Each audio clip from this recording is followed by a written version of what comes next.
My daughter collapsed at work. I called her husband. She needs emergency surgery right now. He laughed. I'm closing a deal. She'll be fine. I stayed by her side all night. At 6 a.m., the surgeon pulled me aside and said, You need to know something. Your son-in-law paid us to make a mistake. That's when I understood, and turned his life into a living nightmare.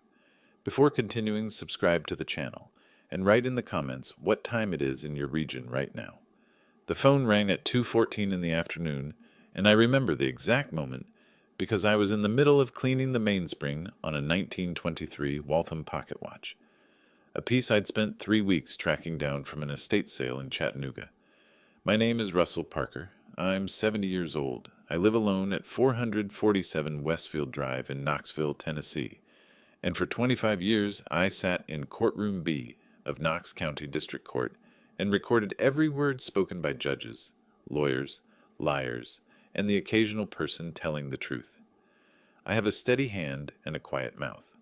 My daughter Lauren once told me I was the only person she knew who could make silence feel like a full sentence. The caller wasn't Lauren, it was Carol, a woman who worked the front desk at Blue Line Freight, the logistics company on Morrow Road where my daughter managed HR. Carol's voice had that particular flatness that people get when they're trying to stay professional, while everything around them is falling apart. Mr. Parker, Lauren collapsed in the break room about 20 minutes ago. She's unconscious. The paramedics are taking her to UT Medical Center. I set the watch down on the cloth. I didn't drop it. I set it down. I was in my car 60 seconds later. On the way to the hospital, I called Brendan. That would be Brendan Cole, my son-in-law, 38 years old, investment broker at a firm called Meridian Capital Advisors, 12th floor of a building on Gay Street, where the parking alone costs more per month than most people's grocery bills. Brendan and Lauren had been married for 6 years. In the beginning, I thought he was sharp, driven, the kind of man who knew exactly where he was going. I was right about that. I just had the direction wrong. He picked up on the second ring. Russell? Not a question, not a greeting, just my name, the way you'd read a label on a can. Brendan, Lauren collapsed at work. They're taking her to UT Medical Center right now. You need to go. There was a pause, and then, I want to be precise here because precision is what I do. There was a short laugh, not a nervous laugh, a dismissive one. Russell, I'm in the middle of closing a deal. $1.8 million. Lauren is 39 years old and healthy as a horse. She probably dehydrated herself again. She'll be fine. I kept my voice level. The paramedics were called. She's unconscious. Hospitals call paramedics for everything. It's protocol.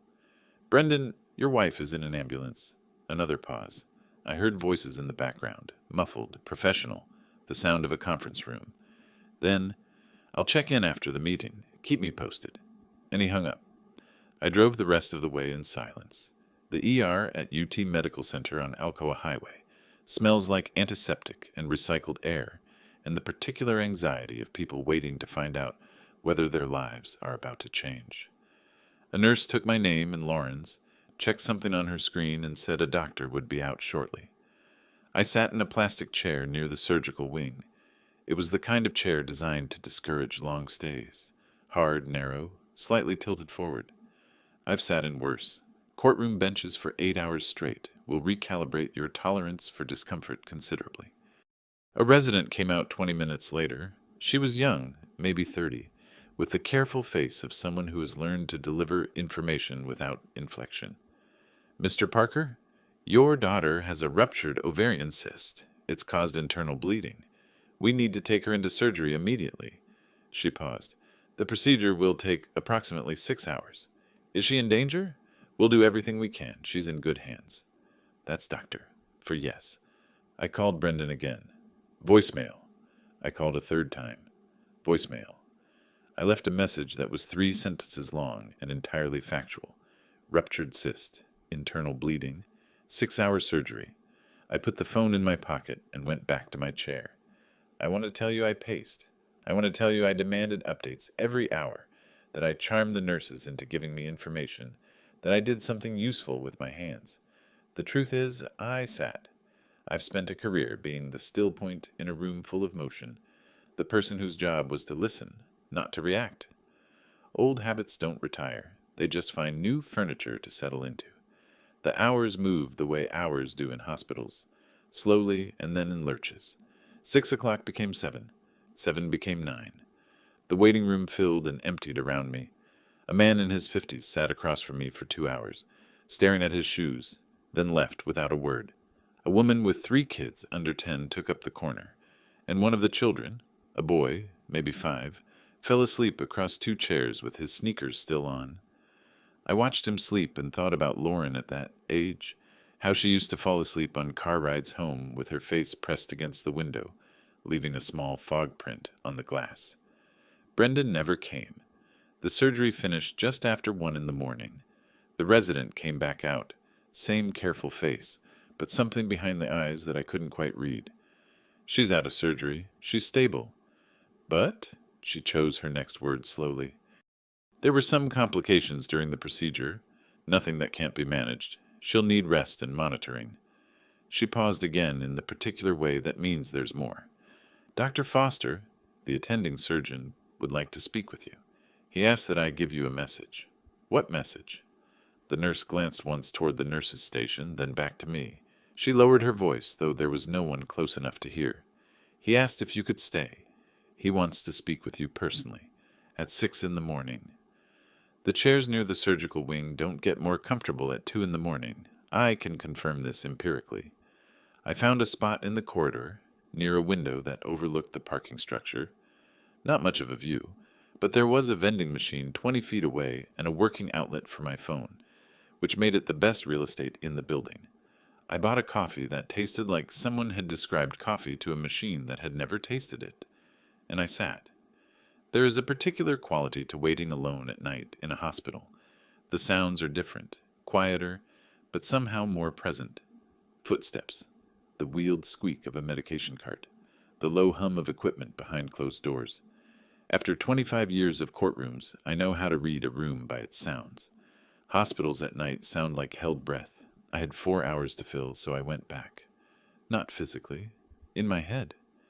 It was 4 years ago, late October, and Lauren had called on a Sunday afternoon with that careful brightness in her voice she uses when she's about to ask for something she already knows she shouldn't ask for. Dad, Brendan has this opportunity, a chance to buy into a commercial office space on the north side of downtown. The financing is mostly sorted, but there's a gap in the first payment. 60 days, and it comes back with interest. How much of a gap? A pause. 47,000. I remember sitting with that number for a moment. Then, how much interest? Another pause, shorter. He said it'll be taken care of, Dad. He said you know he's good for it. What I knew was that Brendan Cole had never once addressed a statement directly to me about money. It always came through Lauren, in her voice, with her anxiety layered underneath his request like a second document stapled to the first. I knew what I was looking at. I gave her the money anyway, not because I trusted him, but because she needed me to.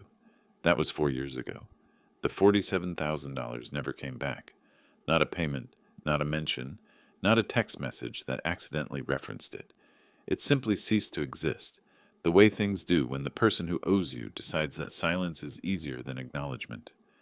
About 2 years after that, there was a dinner, one of those obligatory family meals at a restaurant Brendan had chosen, the kind of place where the menu doesn't list prices and the portions are arranged to look like architecture. Lauren had dressed up. She was happy that evening, or working hard at it, which sometimes amounts to the same thing. At some point, Brendan nodded at my jacket pocket. I'd brought the Waltham that night, a 1918 model I was in the middle of regulating, and said, loud enough for the table to hear, "Russell, are you still messing around with those old watches? You could sell that collection, probably get enough to take a real vacation, somewhere farther than your own backyard." The other couple at the table laughed. Lauren smiled. I can tell the difference between Lauren's real smile and her polite one. I've known her face for 41 years. I said, "I find them relaxing." Brendan said, "At some point, relaxing and hiding start to look the same." I picked up my fork and ate my architecturally arranged salmon. I'm telling you this not for sympathy. I stopped needing sympathy sometime in my 60s, but because it matters to what came next. It matters to a question I found myself asking, there in that hospital corridor, At 3:45 in the morning, with a terrible coffee and nothing but time, the question arrived quietly, the way important questions do. When did Brendan take out the insurance policy on Lauren? It wasn't a dramatic thought. It was the kind of thing a former court reporter thinks when he's spent decades listening to the space between what people say and what they mean. You learn to hear the shape of a sentence even when the words are missing. Brendan hadn't come to the hospital. He had laughed when I called him. He'd sent no messages during a 6-hour surgery on his wife, and a surgeon wanted to speak with me at 6 in the morning, alone. I took out my phone. Tennessee Department of Commerce and Insurance maintains a public portal. Policy verification, licensed agents, registered coverage. I'm not a tech person by any definition, but I know how to use a database. That skill doesn't come from youth. It comes from patience. It took me 11 minutes to find it. The policy was issued 14 months ago. All Secure Life Insurance Company of Tennessee. Covered individual, Lauren Ann Cole. Coverage amount, $1,200,000. Sole beneficiary, Brendan Michael Cole. I sat with that for 2 full minutes, not because I was shocked. I think some part of me had already assembled the pieces without telling the rest of me yet. I sat because I wanted to be precise. I wanted to be sure I was reading what I was reading and not what I was afraid of reading. I opened the Notes app on my phone and typed one word. When? Not why, not what. When? Because when was the thread I could pull. When told me the timeline. When told me the intent. I was still looking at that word when, at 5:45, the doors at the end of the corridor opened. Brendan Cole walked in wearing a pressed charcoal suit and a tie knotted with the kind of geometric precision that takes practice. He was carrying a coffee, a real one from somewhere that knew what it was doing. He looked, in every observable way, like a man who had slept well and arrived at a reasonable hour. He spotted me and walked over. "Russell!" He set the coffee on the window ledge beside me. "So, everything okay?" I looked at him for a moment. His face was calm, composed, the face of a man who had decided, somewhere between wherever he'd come from and this corridor, exactly what expression he was wearing. "Lauren is stable," I said. "The surgeon wants to speak with me at 6.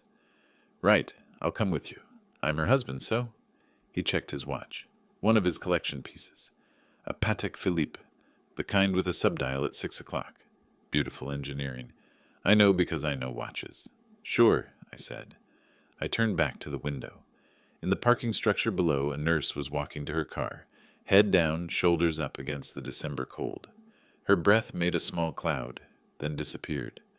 14 months ago, $1.2 million, and a surgeon who wanted to speak with me alone. I looked at the reflection in the glass, my face, Brendan's face beside it, both of us slightly transparent. He was checking his phone. I was thinking. The thing about spending a career in a courtroom is that you stop being surprised by what people are capable of. What surprises you, eventually, is how often they assume no one is paying close enough attention to notice. Brendan had made that assumption. I set down the terrible coffee, straightened my jacket, and waited for 6 o'clock. He set his coffee on the window ledge beside me like he was settling in for a business meeting. That was the first thing I noticed, the posture. Brendan Cole had a particular way of occupying space, shoulders back, chin level, feet planted, the posture of a man who had decided, somewhere along the way, that the world owed him its full attention. I'd watched a lot of people walk into courtrooms over 25 years, and I'd learned to read the body before the mouth ever opened. Brendan's body said, "I am in control of this situation." "So," he said, adjusting his cuffs. The watch caught the fluorescent light. That Patek Philippe, the one with the subdial. He'd mentioned it at dinner once. The price, the waiting list, the exclusivity of it. I'd nodded and asked if the movement was manual wind or automatic. He'd looked at me the way people look at a dog that has suddenly spoken a complete sentence. "Everything okay?" "Lauren is stable," I said. "The surgeon wants to speak with me at 6. "Right." He glanced toward the nurse's station, then back. "I'll come with you. I'm her husband." "Of course," I said. I watched him for the next 40 minutes. Not obviously. I didn't stare. I've spent a career being the invisible person in a room. The one everyone forgets is there because I don't react. Don't exclaim, don't shift. I just looked at him from the corner of my vision, the way you check a gauge without taking your eyes off the road. He checked his phone 14 times. Not the anxious checking of a worried spouse, the efficient checking of a man managing his morning. He answered 2 texts, typed something with his thumbs, and put the phone away each time with a small, satisfied tap against his palm. At one point, he yawned, covering his mouth with a loose fist, and then looked at his watch. His wife was in a recovery room 60 feet away. He yawned. I thought, the insurance policy was taken out 14 months ago. And I thought, he laughed when I called, and I thought, he arrived here at 5:45 in the morning, wearing a suit that had been pressed and a tie that had been knotted with precision. That is not a man who received bad news and rushed to a hospital. That is a man who knew where he was going and dressed accordingly. At 6 o'clock, exactly, Doctor. Marcus Foster appeared at the end of the corridor. He was 52, lean with the deliberate walk of someone who measures his words before he speaks them. Not a nervous quality, a precise one. He made eye contact with me immediately and gave a small, careful nod. Mr. Parker? He looked at Brendan. Mr. Cole. Lauren is resting comfortably. I'd like to go over a few post-operative notes with Mr. Parker. Family support protocols, home care requirements. He paused, and the pause had architecture. Mr. Cole, one of the floor physicians asked if you could step by the nurse's station to complete a standard contact form. Second door on the left. Brendan's jaw shifted, a fraction barely visible. I can do both. The form requires a signature, Foster said. It won't take long. Mr. Parker, if you'll follow me. What I appreciated about Marcus Foster in that moment was the economy of it. No drama, no excessive explanation, just a redirect and a closed door. Brendan stood there with his coffee and his pressed suit, and I walked away with the surgeon. Foster's office was a small room at the end of a side corridor, the kind of space that accumulates paper and medical texts and the particular clutter of a person who thinks better with objects within reach. He closed the door, and the ambient noise of the hospital dropped to almost nothing. He didn't sit down. He stood at his desk and looked at me directly. Mr. Parker, I'll be straightforward with you because I don't have time to be anything else, and because I think you're a man who prefers it that way. I am, I said.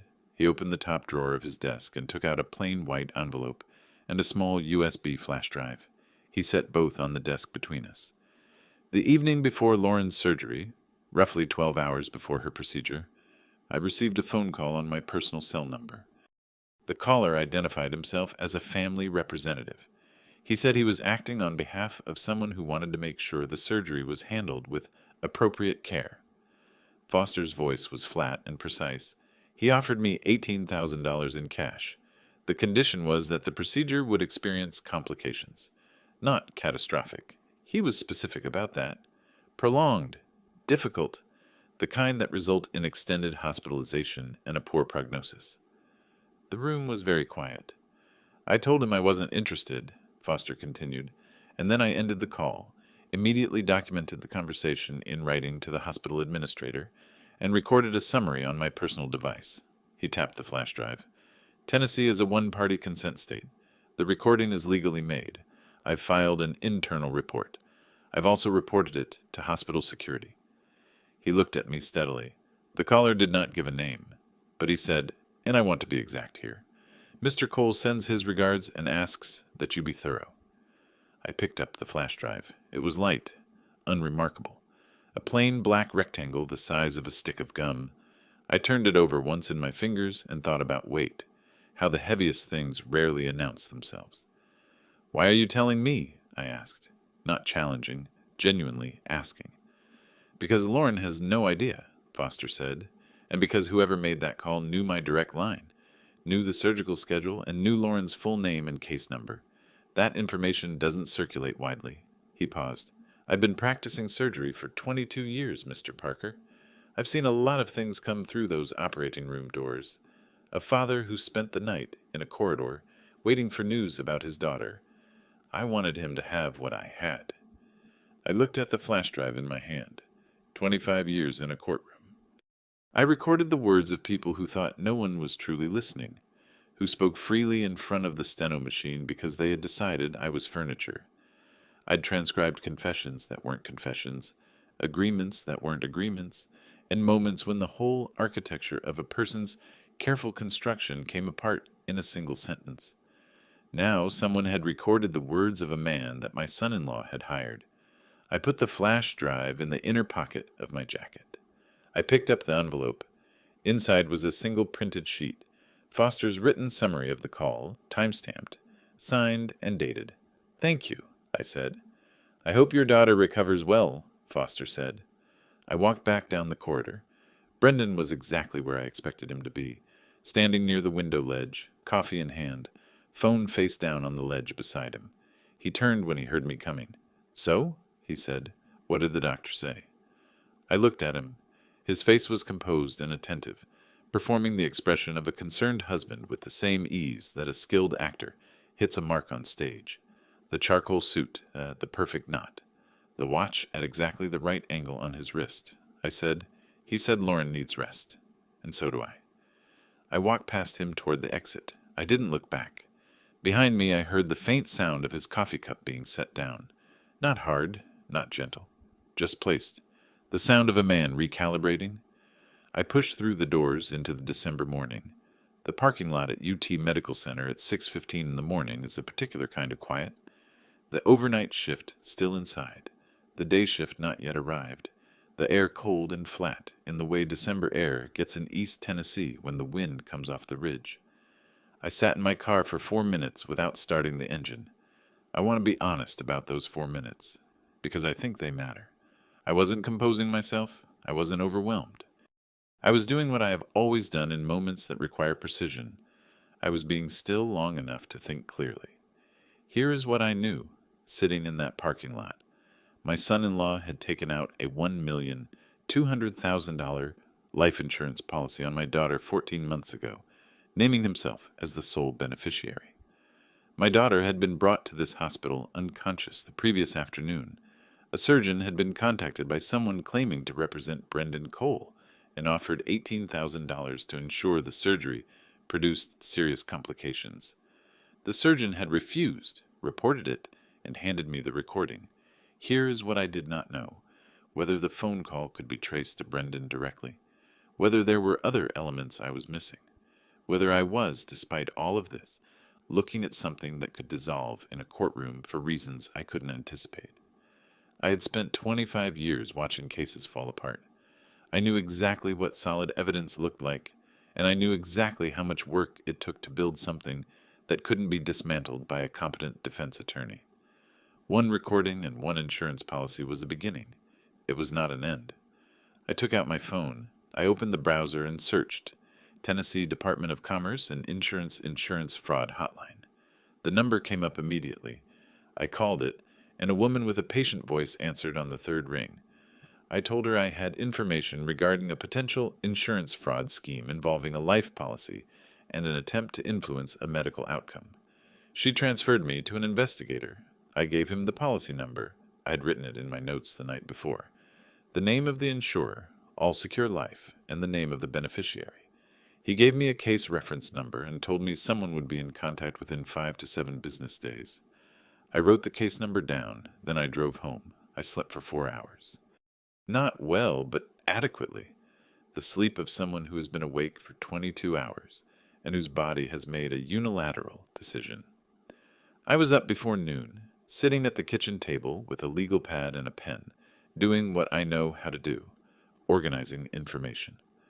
Column 1, what I had, the flash drive from Foster, the insurance policy documentation, the fraud report case number, the policy details I'd found the night before on the state database. Column 2, what I needed, proof of Brendan's financial motive, specific debt amounts, cash flow problems, anything that explained why now. Proof that the phone call to Foster originated from Brendan or someone he directed. Legal counsel. Column 3, who could help. Not friends. I want to be clear about that. I am not a man with a network of well-placed acquaintances who conveniently solve problems. I am a man with a legal pad and a browser and the patience to use both. I started with the Tennessee Private Investigation and Polygraph Commission website. Licensed investigators are listed publicly with their credentials, specializations, and contact information. I read through 11 profiles before I found one that fit what I needed. Denise Crawford, Crawford Private Investigations, 211 West Cumberland Avenue. Licensed since 2009. Specialization, financial investigations, asset location, domestic case support. 14 years of verified work, no disciplinary record. I called her at 12:40 in the afternoon. She answered herself. No receptionist, no automated menu. Her voice was direct and businesslike, the voice of someone who has learned that clarity saves time. I told her I needed a financial background investigation. I gave her the target's name, employer, and general background. I told her I needed records of any unusual financial activity over the past 18 months. Account structures, transfers, potential offshore holdings, any flagged transactions. I told her I was prepared to pay for professional work at professional rates. She said her retainer was $3,200 for an initial 2-week investigation period. I told her I'd bring a check that afternoon. Her office was on the second floor of a brick building 2 blocks from Market Square. A tidy space, 2 desks, a filing cabinet, a window that looked out at the street. She was 44, steady-eyed, with the organized stillness of someone who processes a lot of information and has learned not to react to most of it. We shook hands. I gave her the check and a 1-page summary I'd written out by hand. Dates, names, the insurance policy number, the connection to Foster's phone call. She read it without expression, then looked up. "This is a federal-level matter if it goes where you think it goes," she said. "I know," I said. "I can give you the financial picture," she said. "What you do with it after is your business." "That's all I need," I said. From Cumberland Avenue, I drove to 531 South Gay Street and rode the elevator to the 4th floor. Gerald Hoffman's office had the comfortable density of a place that had been in operation for a long time. Case files, framed diplomas, a desk that had clearly survived several decades of use. Hoffman himself was 58, with reading glasses pushed up on his forehead and the considered manner of someone who has learned that most problems presented to him are variations on problems he has seen before. I sat across from him and laid out the same information I had given Crawford, plus the flash drive, which I placed on his desk in the same careful way Foster had placed it on his. Hoffman listened without interrupting. When I finished, he was quiet for a moment, then picked up a legal pad. "You have 3 separate but connected threads," he said. 1, the insurance policy as evidence of financial motive. 2, the phone call to Foster as evidence of criminal conspiracy to cause harm. 3, whatever your investigator turns up regarding his financial situation. He paused. Thread 2, if the recording is as clear as you've described, is potentially the strongest single piece. But a prosecutor will want corroboration. They'll want a pattern. Which is why I need thread 3, I said. Correct. He set down his pen. My retainer for case preparation and legal guidance is $5,500. That covers consultation, document review, and coordination with any relevant authorities. He paused again. I should tell you, if the fraud hotline report generates an investigation, and if the FBI gets involved because of the interstate insurance components, you will not be driving this train. You will be a witness and a complainant. I understand, I said. I don't need to drive it. I just need to make sure it leaves the station. He looked at me for a moment over the top of his reading glasses. You've been in a courtroom before, Mr. Parker. Other side of the stenographer's machine, I said, but yes. He wrote out a fee agreement. I signed it. We shook hands, and I took the elevator back down to Gay Street and walked to my car in the thin winter light. I had spent $8,700 in one afternoon. I had a fraud case number, a licensed investigator, a family law attorney, and a flash drive in my jacket pocket that contained a recorded conversation in which a man offered a surgeon $18,000 to complicate my daughter's surgery. Brendan Cole had a press suit and a Patek Philippe watch, and the unshakable confidence of a man who had never once looked at a 70-year-old retired court reporter and thought, that man is paying attention. That evening, my phone rang. Lauren's number. I picked up. Dad, her voice was careful. Tired from the medication, but the brightness was back. that particular brightness she uses when she has rehearsed what she's about to say. Brendan came by this afternoon. He brought flowers. He said you were acting strange with the doctors this morning. He thinks maybe you were upset and said some things you didn't mean.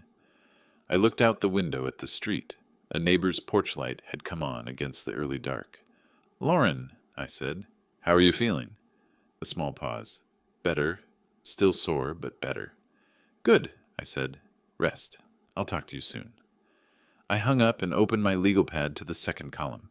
Brendan had visited her within hours of leaving the hospital. He had already started building his version of events. He had already decided that the old man who spent the night in the corridor was the problem to be managed.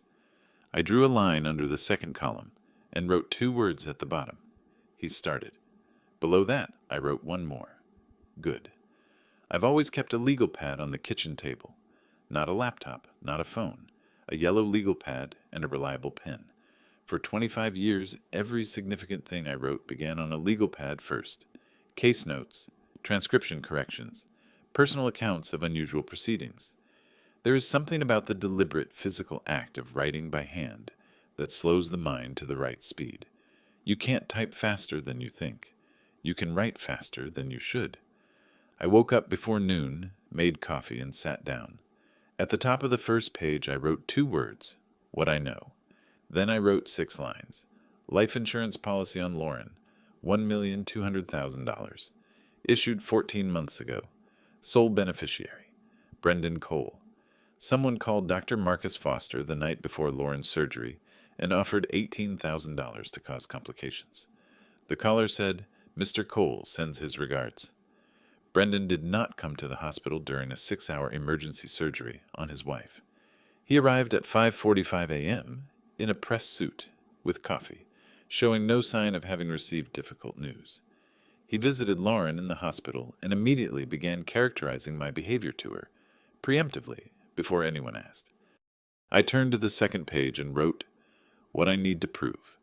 Then I wrote, financial motive, specific debt amounts, cash problems, the reason $1.2 million solves something for him, connection between Brendan and the caller who contacted Foster, any other evidence of planning, prior searches, communications, financial transfers. I turned to the third page, who can help, and I wrote 3 column headers, investigator, attorney, authorities.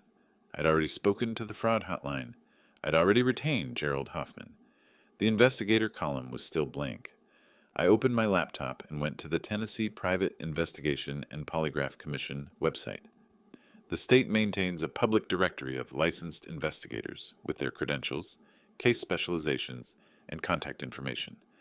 I read through 11 profiles over the course of 40 minutes. The criteria I was working with: licensed a minimum of 10 years, specialization in financial investigations, no disciplinary actions based in Knoxville. One profile matched all 4. Denise Crawford, Crawford Private Investigations, 211 West Cumberland Avenue. Licensed since 2009.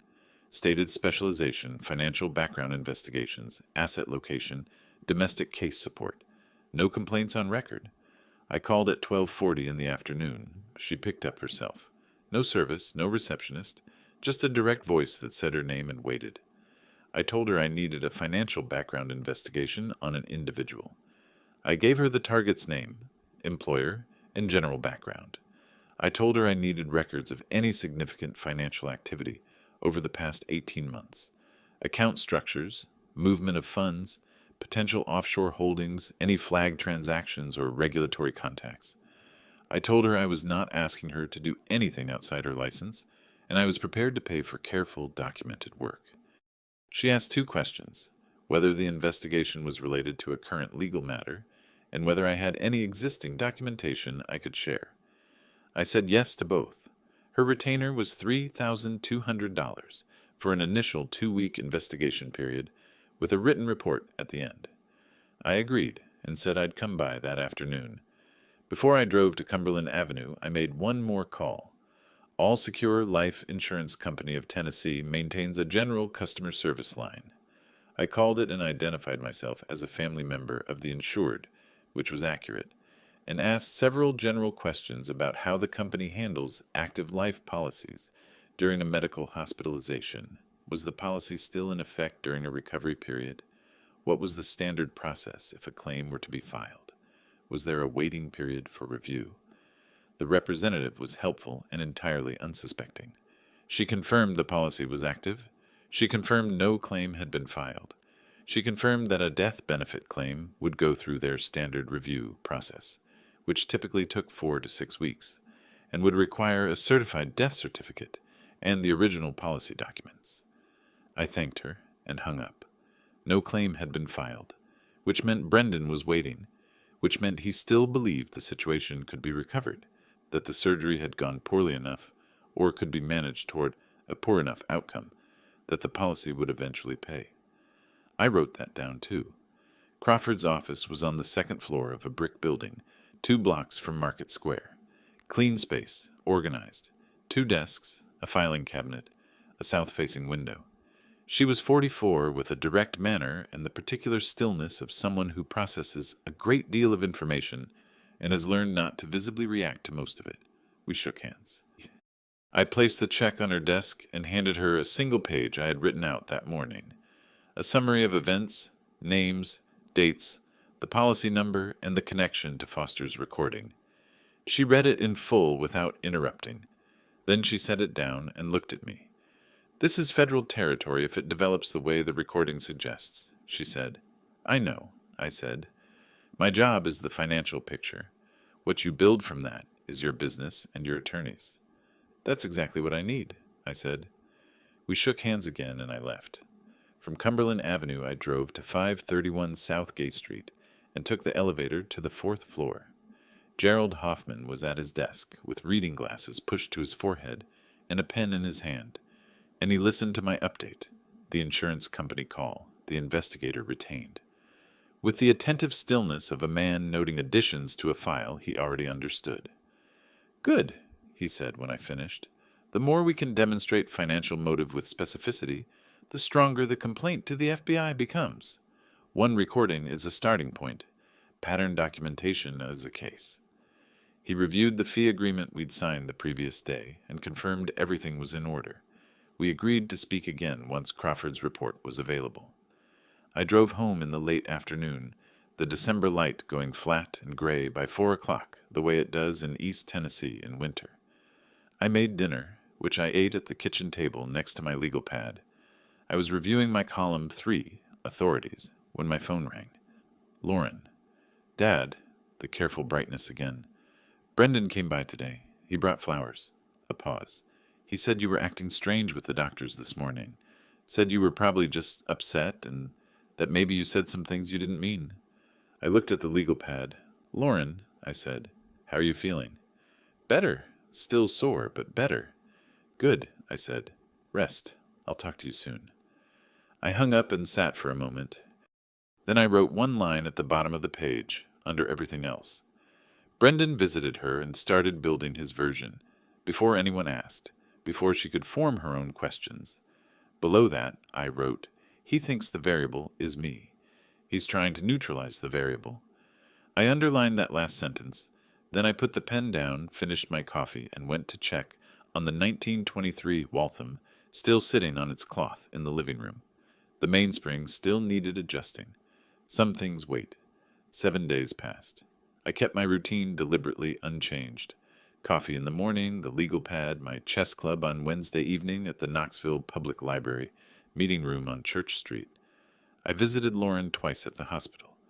Brief visits, careful conversations, nothing that pushed toward the things she wasn't ready to hear. Brendan was not there either time, which he'd explained to Lauren as giving her space to rest. Lauren seemed to believe this was considerate. I did not correct her. Not yet. Crawford called on the 8th morning and said she was ready. 22 pages, she said. "You'll want to sit down." I drove to her office on Cumberland Avenue at 10 o'clock.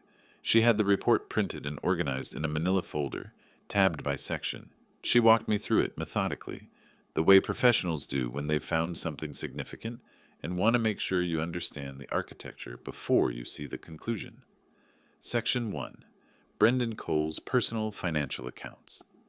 Over the past 11 months, 31 individual transfers had been made from his primary checking account at First Tennessee Bank to an intermediary account in the Cayman Islands, routed through a correspondent banking structure.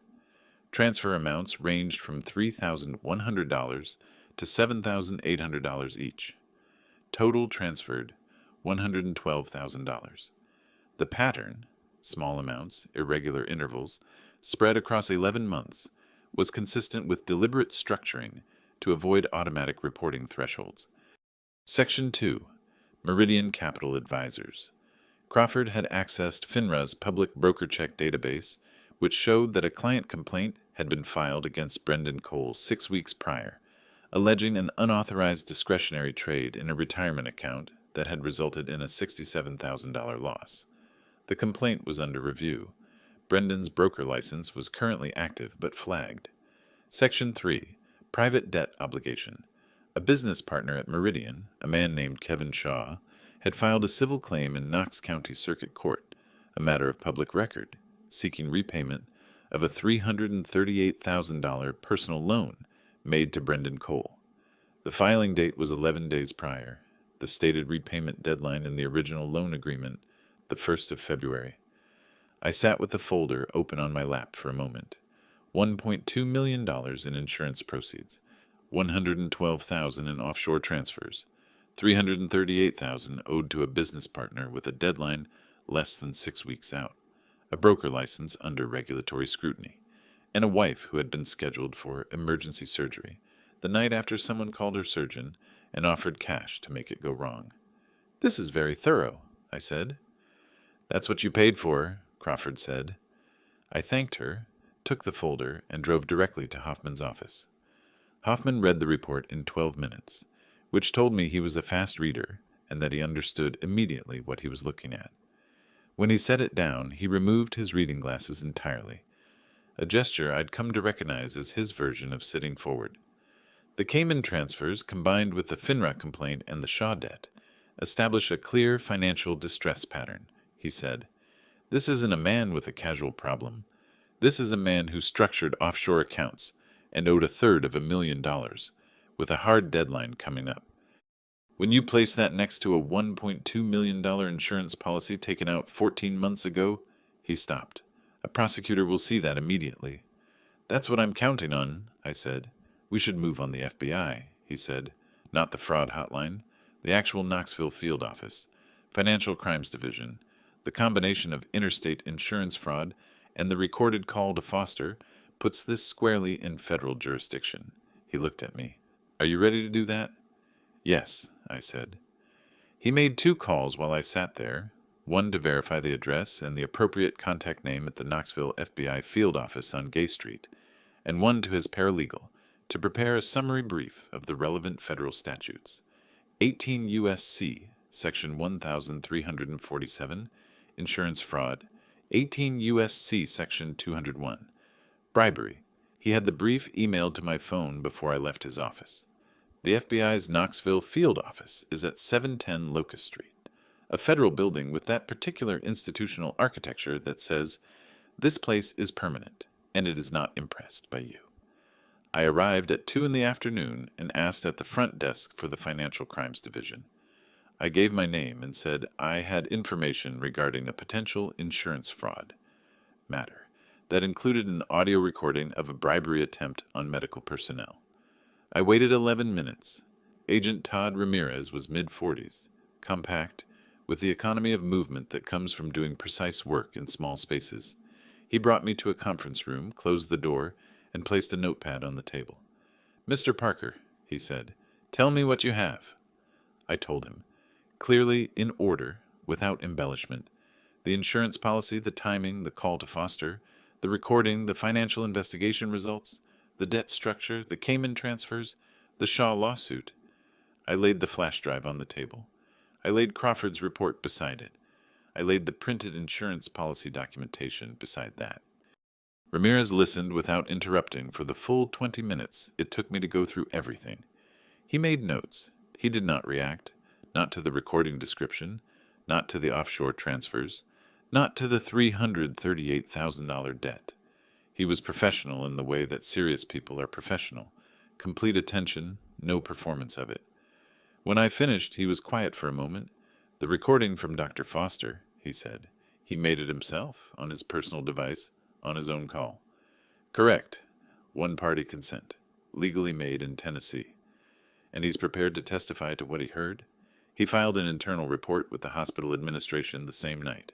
He'll have documentation." Ramirez looked at the materials on the table. Then he looked at me. "Leave everything here," he said. "We'll be in touch." I drove home. I made dinner. I sat at the kitchen table with the legal pad and put a single check mark next to column 3, Authorities. The following morning at 8:47 my phone rang. Brendan. "Russell?" His voice had a new texture, still controlled, but underneath the control something tighter than usual. The voice of a man who has noticed a change in air pressure and isn't sure yet what it means. "We need to talk. Lauren is fragile right now, and if you're starting some kind of—" I paused. "Some kind of game. It's going to land on her first." I picked up my coffee cup with my free hand. "Brendan," I said, "you called at exactly the right time. I just put on a fresh pot. I've got about 5 minutes." There was a brief silence on the other end, the kind of silence that happens when a person expected one thing and received something entirely different. "5 minutes," he repeated. "Give or take," I said. "What did you want to talk about?" He called twice more that same day. The first call I let go to voicemail. The second time I picked up. "Russell." Brendan's voice had shifted noticeably from the morning. The control was still there, but it was working harder than usual, like a man holding a door closed, that something was pushing against from the other side. "I think we should talk, in person, today if possible." "I'm available this afternoon," I said. A pause. He'd expected more friction. "Good. Good. Say 3 o'clock? Your place?" "Fine," I said. "I'll put on coffee."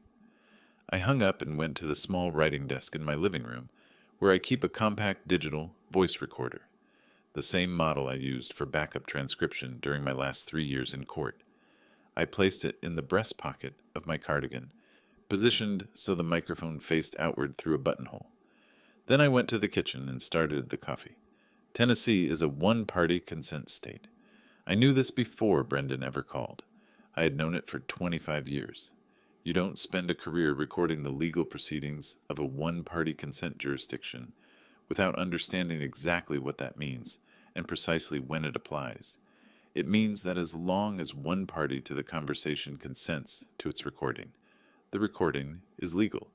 That one party in this case was me. Brendan arrived at 3 o'clock exactly, a habit of his I'd noticed, the punctuality of a man who considers being on time a form of dominance. He had changed from the morning suit into something more casual. Dark trousers, a cashmere pullover, the Patek Philippe still on his wrist. He looked deliberately like a man who had come to have a reasonable conversation between reasonable people. I poured the coffee and set his cup on the side table near the armchair. I took the couch. Between us, a low coffee table and about 4 feet of open air. He picked up the cup, held it with both hands, and looked at me with an expression I can only describe as rehearsed sincerity. I have watched a lot of people attempt sincerity in front of a recording device. Some of them are better at it than others. Brendan was better than most. "Russell," he said, "I know things have been strained, and I know Lauren's hospitalization was frightening for both of us." He paused. "I wasn't there when I should have been. I know that. I was in the middle of something that had a narrow window, and I made a call that—" He stopped, recalibrated. "That wasn't the right call. I'm aware of that." "All right," I said. "And I know there's been some confusion with the hospital administration about a phone call, some kind of misunderstanding." He set the coffee down. "Russell, I want to be clear with you. I don't know exactly what someone may have said or who may have gotten their wires crossed, but I can tell you that any suggestion that I had anything to do with any kind of arrangement regarding Lauren's care, that is not something I would ever do to my wife." He looked at me steadily. "If there was a phone call, someone used my name without my knowledge. It happens.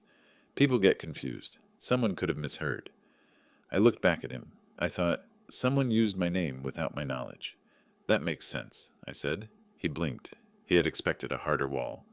Right, because it's the truth, and I want us to be on the same side here. Lauren needs stability right now. She's recovering. The last thing she needs is her father and her husband at odds over some kind of misunderstanding. He leaned forward slightly. I'm prepared to put some goodwill on the table, Russell. Real goodwill, to help smooth things over and move forward as a family. What kind of goodwill? I asked.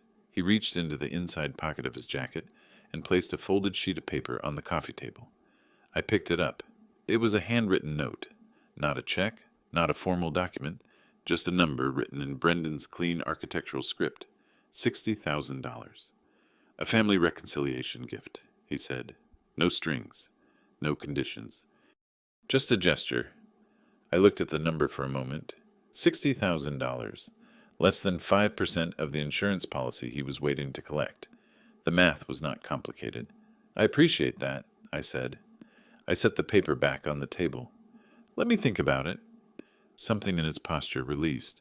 A degree of tension leaving his shoulders, the slight loosening of the jaw. He picked up his coffee again. That's all I'm asking, he said. Just think about it. And in the meantime, let's keep things calm for Lauren's sake. Of course, I said.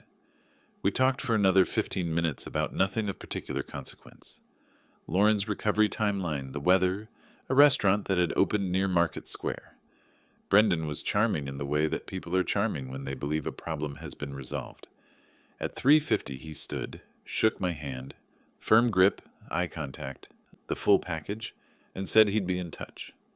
I closed the door behind him and stood in the entryway for a moment. Then I took out the recorder, confirmed the file had saved, and called Hoffman. Hoffman listened to the recording that evening and called me back at 6:40.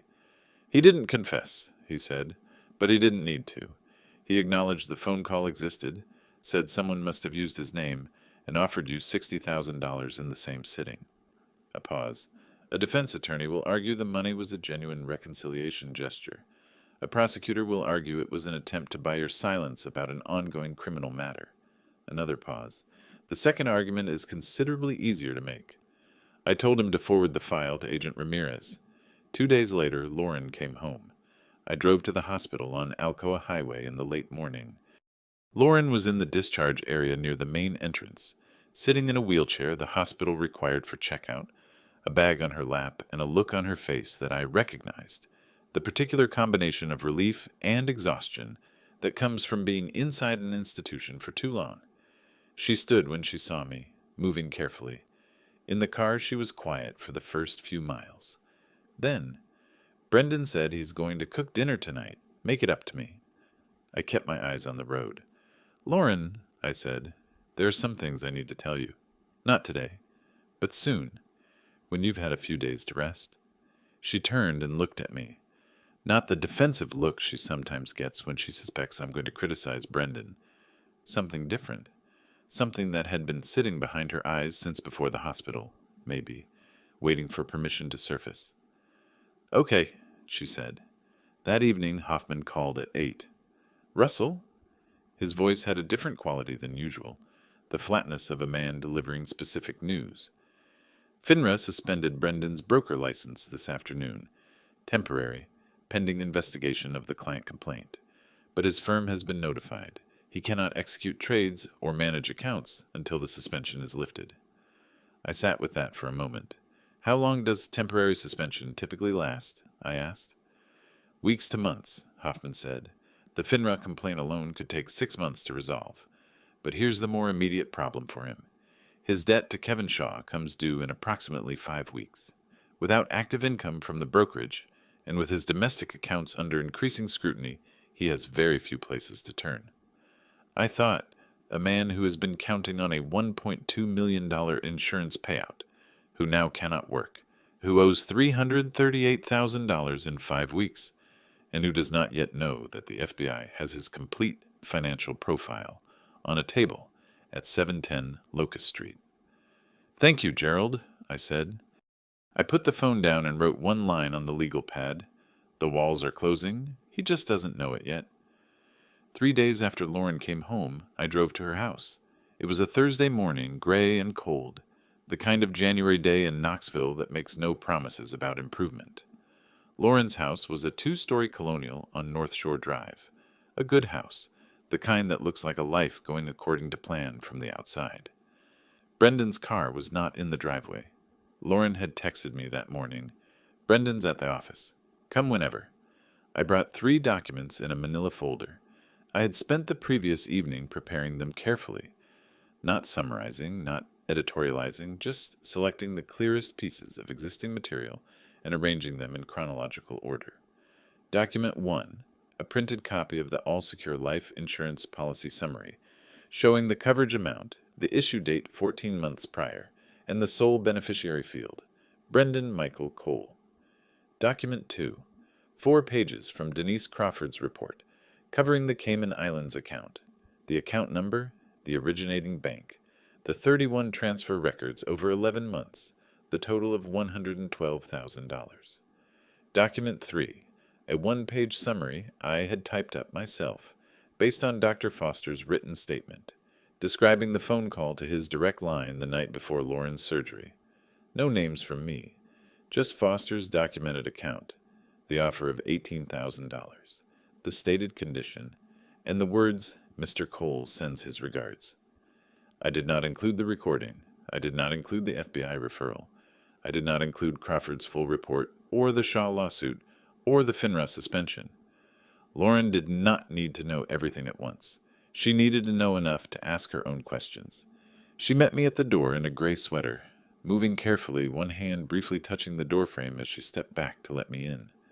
She looked better than the hospital. Some color returned, the particular flatness of medication wearing off. We sat at the kitchen table. She made tea.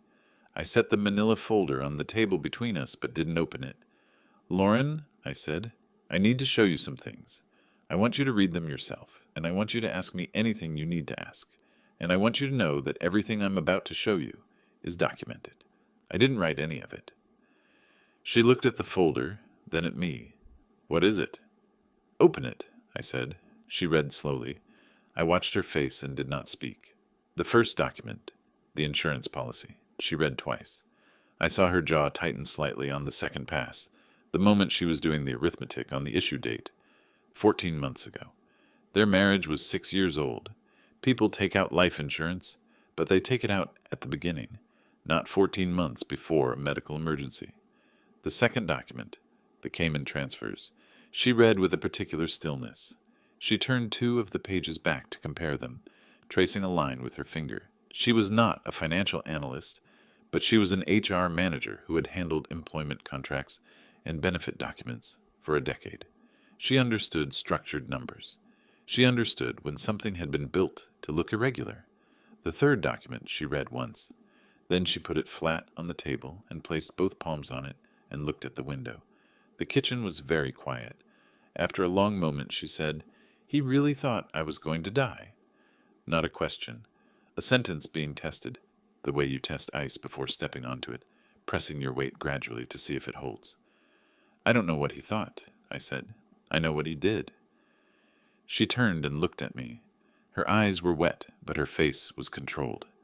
The face of a woman processing something enormous without allowing it to process her, not yet. "The surgeon," she said, "Dr. Foster. He told you all of this?" "He refused the offer," I said. "He documented everything that same night and reported it to the hospital administration. He gave me a recording of the phone call. That recording is now with the FBI." She looked at me for a moment. "You went to the FBI?" "Yes." "When?" 8 days ago." She looked back at the documents. She picked up the insurance policy summary and read the beneficiary line one more time, as if the name might have changed. "And the money," she said. "The Cayman account? That's our money?" "Some of it may be marital assets," I said. "Hoffman, the attorney I've retained, can tell you more specifically. That's a conversation for him." She was quiet for another moment. Then something shifted in her face, the particular quality of a decision being made. Not dramatically, just the small internal architecture of a person who has arrived at the far side of a river they didn't know they were crossing. "Dad," she said, "did you know? Before the surgery?" "No," I said. "I found the policy that night in the waiting room, but I didn't understand what it meant until Foster told me about the phone call." She nodded slowly. And you spent the whole night there, in that corridor. There wasn't anywhere else to be. She looked at her tea. Then she said, "What do I need to do?" I had been waiting for that question, not because I had a script for it, but because it was the question that meant she was ready. Not to be rescued, but to act. "Call Hoffman," I said. "Today. Tell him you're Lauren Cole, that you're Russell Parker's daughter, and that you need to discuss your legal options regarding your marriage and your assets. He's expecting your call." She nodded. She picked up her phone. I stood and carried my coffee cup to the sink, rinsed it, and set it on the drying rack. Behind me I heard Lauren's voice, steady and clear, saying her name to whoever answered. I drove home in the gray January afternoon and sat at the kitchen table with the legal pad. Column 1, Column 2, Column 3. Almost everything had a check mark now. That evening, just after 9 o'clock, my phone buzzed with a text from Lauren. I talked to Hoffman. He's filing something tomorrow. I'm staying at your place for a while. Is that okay? I texted back, "Room's ready." And then 20 minutes later, my phone rang. It was a number I didn't recognize. I answered. "Mr. Parker?" Brendan's voice, but different, stripped of the rehearsed ease, stripped of the charcoal suit composure, raw at the edges in a way I had not heard from him before. "I came home and Lauren isn't here. There's a note." I waited. "What did you tell her?" he said. "What did you do?" I thought about the recorder in my cardigan pocket. I thought about 25 years of courtroom silence. I thought about a $70 watch on a cloth in my living room that still needed its mainspring adjusted. "Brendan," I said, "I didn't tell Lauren anything she didn't have the right to know." And I hung up. The morning after Lauren left her note on the kitchen table, Brendan retained a lawyer. I know this because Hoffman called me before 9 to say he'd received a letter of representation from an attorney named Douglas Carver, operating out of a suite on Kingston Pike. The letter requested that all further communication regarding Lauren Cole's financial and marital affairs go through Carver's office, and it included a preliminary demand that any joint accounts be frozen pending equitable distribution proceedings. Hoffman's voice had the particular quality of a man who has seen this move before and is unimpressed. "He's trying to lock the assets," Hoffman said. "If he can freeze the joint accounts, Lauren can't access them while the divorce is pending." "Can he do that?" I asked. "He can try. But I filed a protective order motion for Lauren's assets 3 days ago, before she even spoke to me directly. The filing predates Carver's letter by 72 hours. A pause. The joint account, $94,000 at First Tennessee Bank, is protected under Lauren's name pending the divorce proceeding. Carver's freeze request has nothing to attach to." I thought about chess, about the concept of zugzwang, a position where every move your opponent makes only worsens their situation. Brendan had made his move by hiring Carver. Carver had written his letter, and both of them were now pressing against a door that had been quietly locked from the other side 3 days prior. "What does Brendan actually have left to work with?" I asked. Hoffman was quiet for a moment, doing the accounting. His domestic accounts, $87,400, are subject to a federal hold pending the FBI investigation. The Cayman account is under international inquiry. He can't access it without triggering immediate detection. His broker license is suspended, which means no income from Meridian. Kevin Shaw's civil suit for $338,000 is active and moving toward a judgment. He paused again. His lawyer, Carver, will shortly discover that his client has no liquid assets available to pay his retainer. I considered that. "How shortly?" "I would estimate," Hoffman said carefully, "within the week." 3 days later, the FBI moved. Agent Ramirez had called me the evening before. A brief professional call. He confirmed that the investigation had reached the stage where a formal arrest warrant had been issued. He told me the Bureau would be executing it the following morning. He said I was not required to be present at any proceedings, but that I had the option to attend the arraignment hearing if I chose. I told him I'd think about it. After I hung up, Lauren came into the kitchen. She had been staying in the spare room at Westfield Drive for 2 weeks by then, and she had moved through the early days of it in a particular kind of quiet. Not depressed, exactly, but the careful quiet of someone who is rebuilding their sense of the floor beneath them. She made tea in the evenings. She read. She had one long phone call with Hoffman during which I could hear her asking very specific, practical questions about the divorce timeline and the disposition of the North Shore Drive property. She was adapting. She had always been more resilient than she knew. "That was Agent Ramirez," I said when she came in. She looked at me. "And?" "They're arresting Brendan tomorrow morning." She held her mug with both hands and looked at the window. Outside, the February night was clear and cold, the kind of cold that sharpens edges. "Okay," she said.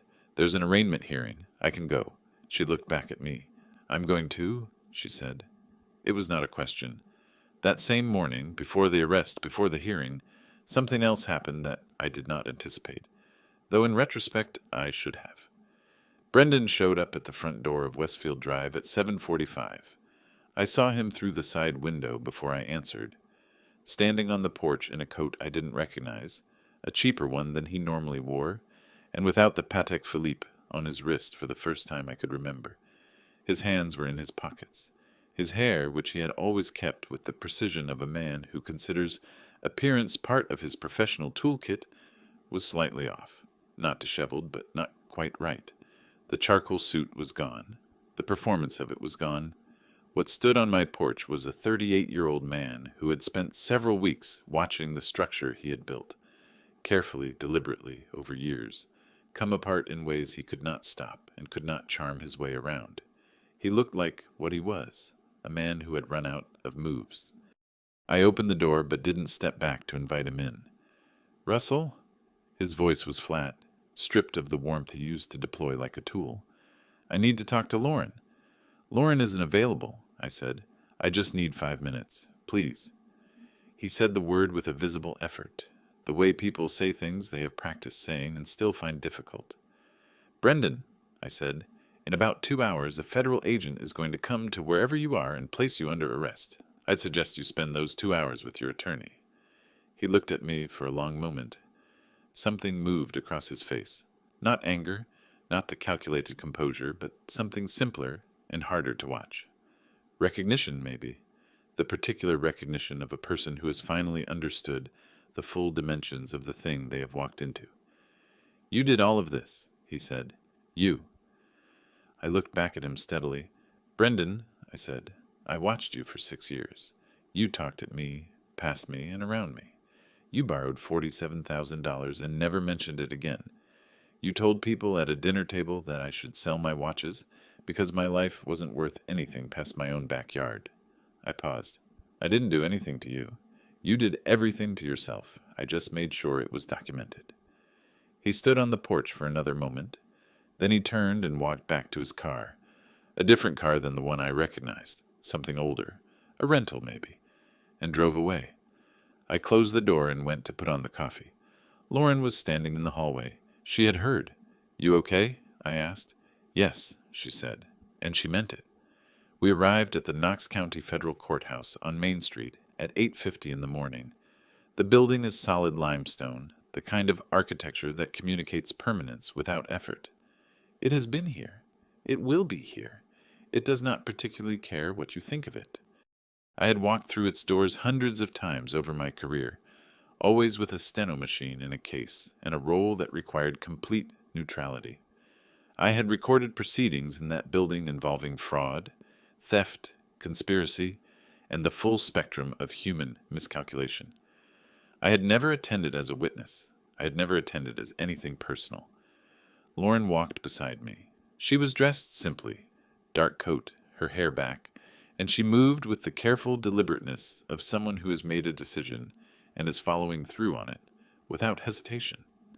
Hoffman met us inside the main entrance, briefcase in hand, and we took the elevator to the 3rd floor. The hearing room was smaller than the main courtrooms, a federal magistrate's chamber used for arraignments, with oak paneling and fluorescent lighting, and the particular institutional quiet of a place where a great many significant things have been said in unremarkable surroundings. We took seats in the gallery. Brendan was brought in at 9:04. He was in a gray detention facility uniform, no charcoal suit, no cashmere pullover, no Patek Philippe, and there were flex cuffs at his wrists and a federal marshal on each side. His attorney, Douglas Carver, was already at the defense table, a compact man with a briefcase and the resigned expression of a lawyer who has recently received full disclosure of his client's financial situation. I watched Brendan's face as he was walked to the table. He kept it controlled, the old training, the habit of composure. He sat without being told to, straightened his back, looked at the front of the room. He did not look at the gallery, not at Lauren, not at me. I noticed something I had not expected. The watch was gone, but on his right wrist there was a faint mark where it had sat for years. A tan line, slightly lighter than the surrounding skin, the ghost of something that used to be there.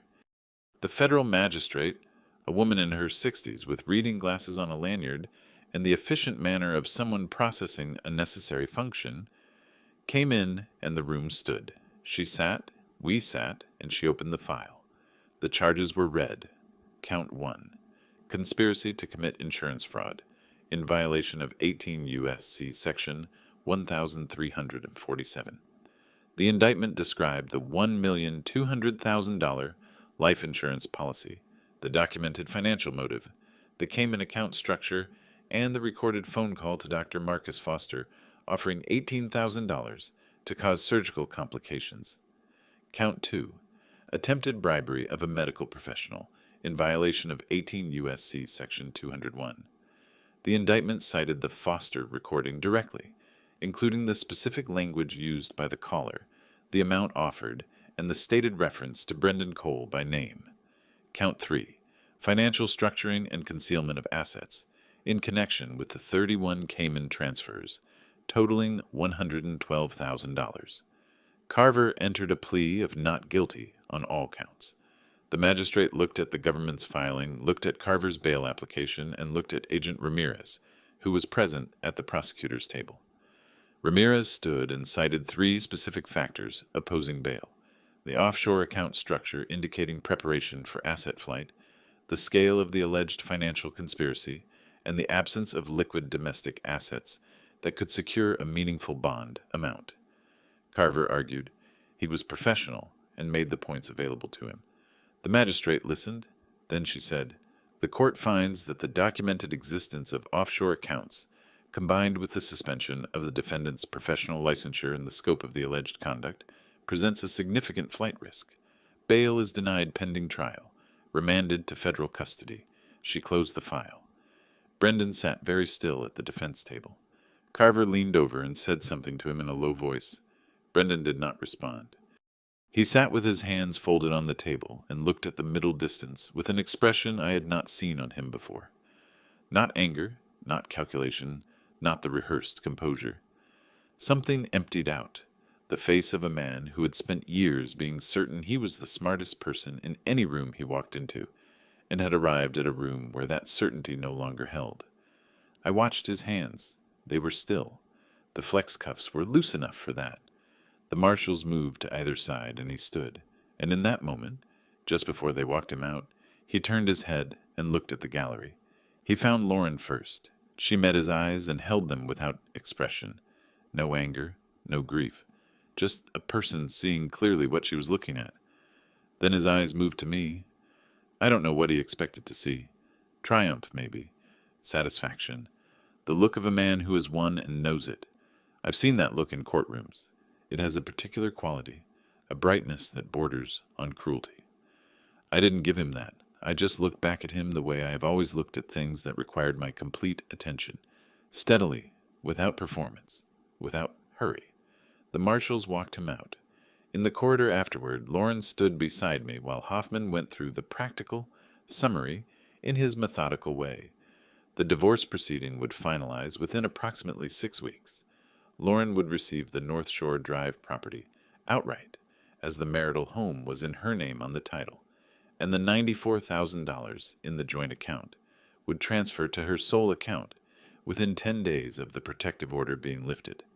Kevin Shaw's civil suit against Brendan would proceed separately and had nothing to do with Lauren. The federal criminal case would take months, possibly longer. None of that required anything from either of us beyond the testimony that had already been documented and filed. Hoffman shook my hand and Lauren's and took the elevator down. Lauren and I stood in the corridor for a moment. She put her arm through mine, not dramatically, just a small matter-of-fact gesture, the way she used to when she was young and we were walking somewhere. "Dad," she said. "Yeah," I said. "Thank you." I didn't say it was nothing because it wasn't. I didn't say it was what any father would do because I don't believe that's true either. I just nodded, and we walked to the elevator. Outside, the February morning was sharp and bright, the sky the clear pale blue that sometimes comes after a long, cold stretch. I walked to the car and stood for a moment before getting in. I reached into the inside pocket of my jacket and took out the 1923 Waltham, the one I had set down on its cloth the morning Lauren's secretary called. I had finished regulating the mainspring 2 weeks prior. It had needed only a small adjustment in the end, a quarter turn of the regulator pin. Patient work, precise work, the kind that requires you to resist the impulse to do too much. I pressed the case release. The cover opened. The hands read 8 minutes past 9. The movement was running clean and even, the balance wheel turning in its small, untroubled arc, keeping time the way it had kept time for 102 years. Indifferent to everything around it, faithful only to its own measure. I closed the cover. I said it quietly to no one in particular, to the February air in the limestone courthouse behind me and the 72 days that had passed since a phone rang while I was cleaning a watch spring. "Brendan, you thought the old court reporter was just writing down words, but I was writing down people." I got in the car. Lauren was in the passenger seat looking at her phone. She had already texted someone, a friend probably, or her colleague Carol from Blue Line Freight. She looked up when I got in. "Ready?" she said. "Yes," I said. I started the car and drove us home. If you enjoyed this story, please like this video, subscribe to the channel, and share your thoughts in the comments below. To hear the next story, click the box on the left. Thank you for watching.